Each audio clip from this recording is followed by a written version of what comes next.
أهلا بكم. البداية بالجانب الأمني، حيث تمكن المكتب المركزي للأبحاث القضائية على ضوء معلومات دقيقة وفرتها مصالح المديرية العامة لمراقبة التراب الوطني مساء أمس وصباح اليوم، تمكن من توقيف 5 أشخاص موالين لتنظيم داعش الإرهابي تتراوح أعمارهم ما بين 20 و45 سنة، وذلك للاشتباه في تورطهم في التحضير لتنفيذ مخططات إرهابية لها علاقة عمدا بمشروع فردي أو جماعي يهدف إلى المس الخطير بالنظام العام. في سياق غير بعيد، أبرز مدير محاربة الإرهاب بالمنظمة الدولية للشرطة الجنائية الانتربول غريغ هانزامس بمراكش أبرز استراتيجية المغرب القوية جدا في مجال محاربة الإرهاب، مشيدا بالتعاون القوي بين الانتربول ومصالح الأمن بالمملكة. قال الوزير المنتدب لدى وزيرة الاقتصاد والمالية المكلف بالميزانية فوزي القجع الأمس بالرباط أن دعم الدولة للسكن المنصوص عليه في مشروع قانون مالية سنة 2023 يروم إعطاء دينامية لقطاع العقار.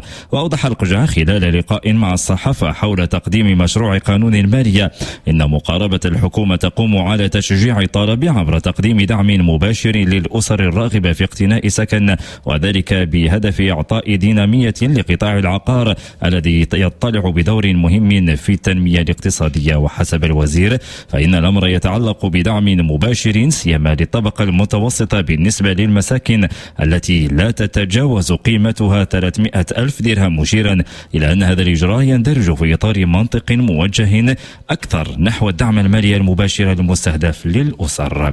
في المجال الاقتصادي، أشرف وزير الصناعة والتجارة رياض مزور أمس بالقطب الفلاحي بمكناس على افتتاح مصنع جديد لمجموعة لير الأمريكية المتخصصة في صناعة أجزاء السيارات. هذا المصنع يقع على مساحة إجمالية تناهز 54 ألف متر مربع، ضمنها 18,200 متر مخصصة للإنتاج، وتشغل هذه الوحدة حاليا ما مجموعه 2200 من اليد العاملة في أفق الوصول إلى 2600 موظف سنة 2023. دوليا، أعلن الكرملين أن الرئيس الروسي فلاديمير بوتين حضر اليوم تدريبات قوات الردع الاستراتيجية الروسية المسؤولة عن الرد على التهديدات، بما في ذلك في حالة نشوب حرب نووية. استقبل الرئيس الفرنسي مانويل ماكرون المستشار الألماني أولاف شولتز على غداء عملنا اليوم في قصر الإليزي على أمل إعادة إطلاق التعاون الثنائي الذي تشوبه سلسلة خلافات. وقالت الرئاسة الفرنسية في بيان: سيواصل القائدان محادثاتهما بشأن الدفاع والاقتصاد والطاقة بهدف تعزيز التعاون الفرنسي الألماني. أعلن نادي اتحاد طنجة رسميا أمس عن إنهاء مهام مدربه المساعد حسن فضيل.